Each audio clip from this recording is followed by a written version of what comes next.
Are companies ready to tackle Scope 3 emissions in 2022? My guest is Alan Holland. He is CEO of Keelvar.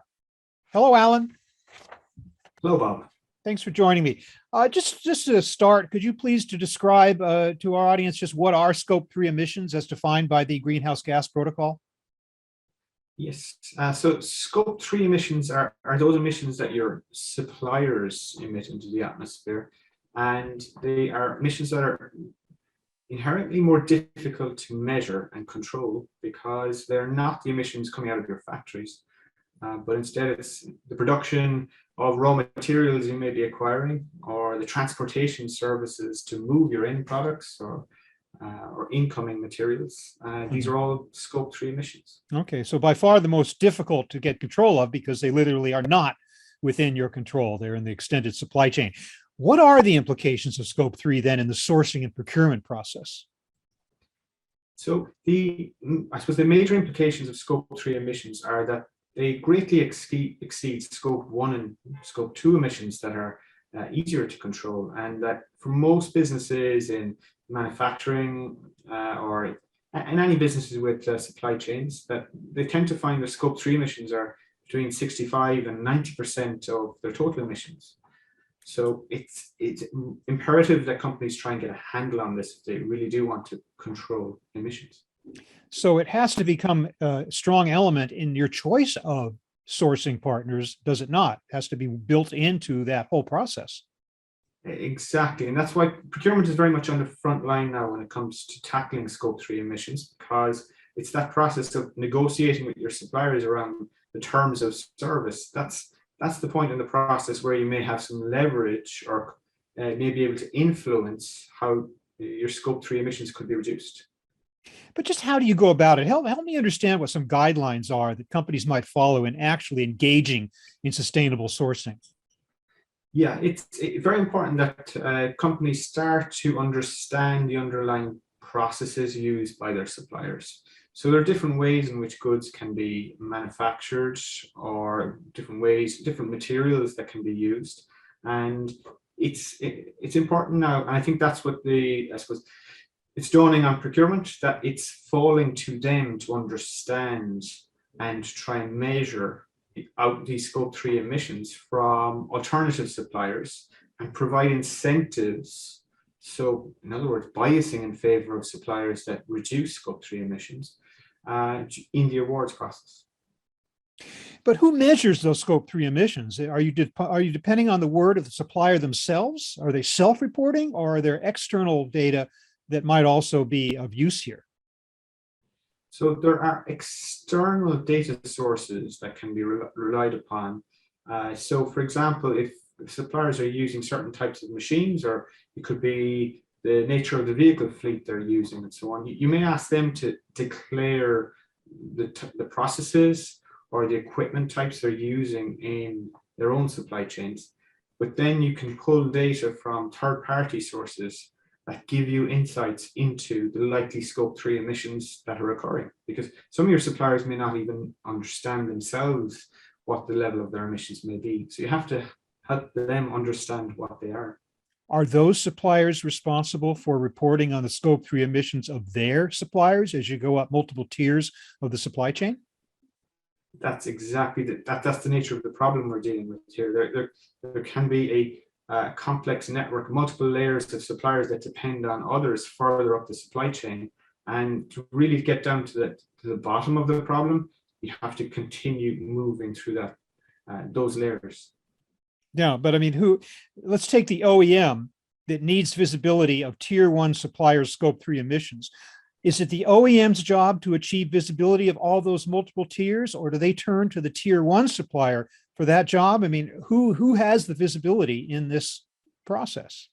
So I suppose it falls to the OEMs to place responsibility on their tier 1 suppliers to find out that information.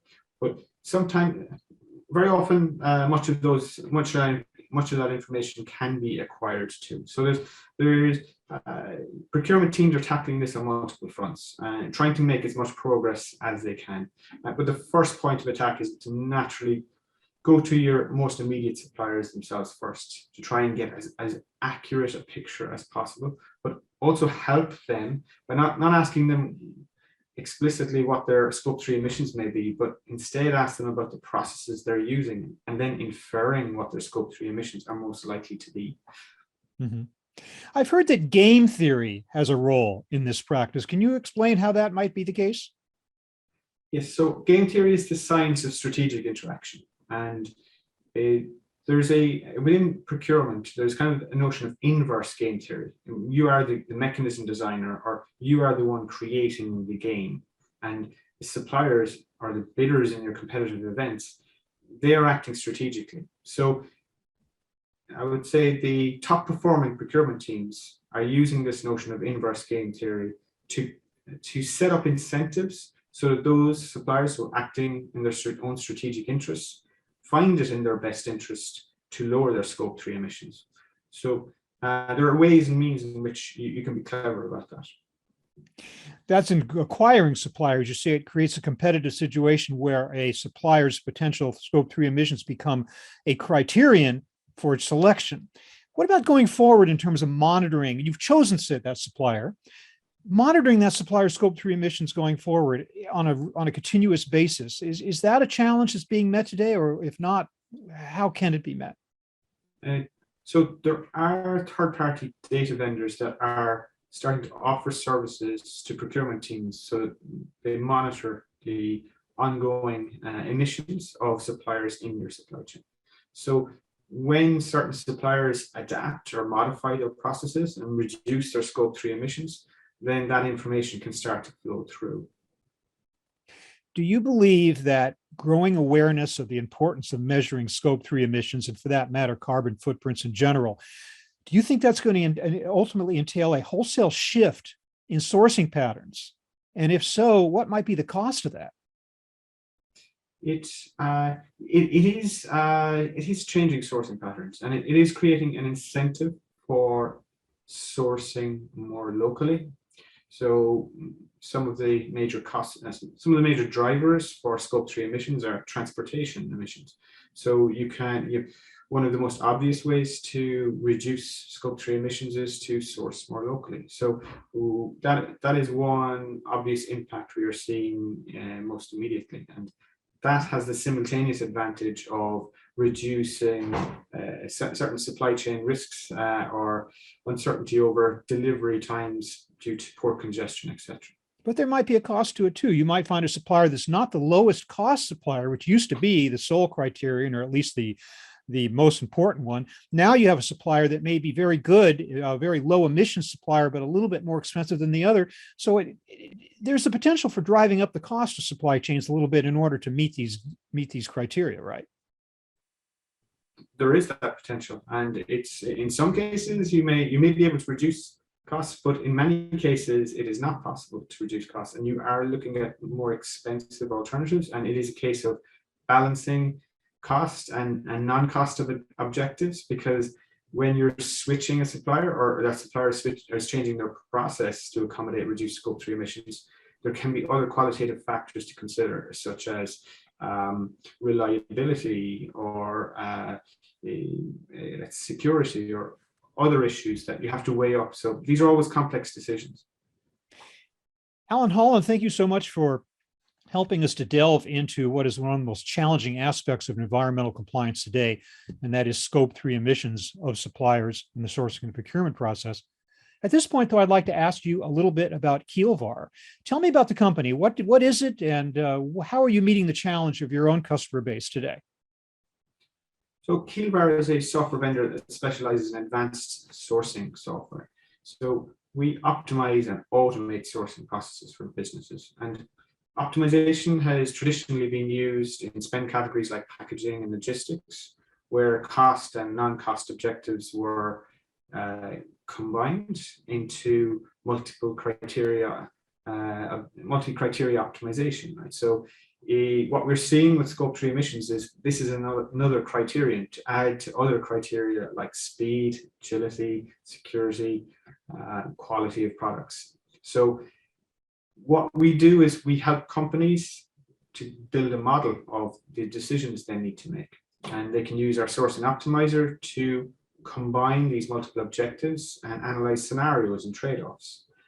And with our automation, we've been building sourcing bots. So we provide sourcing bots so they can automate decision making, and they can automate the bidding processes in high frequency tactical buying events, so they can analyze trade-offs between cost and non-cost objectives quickly and easily.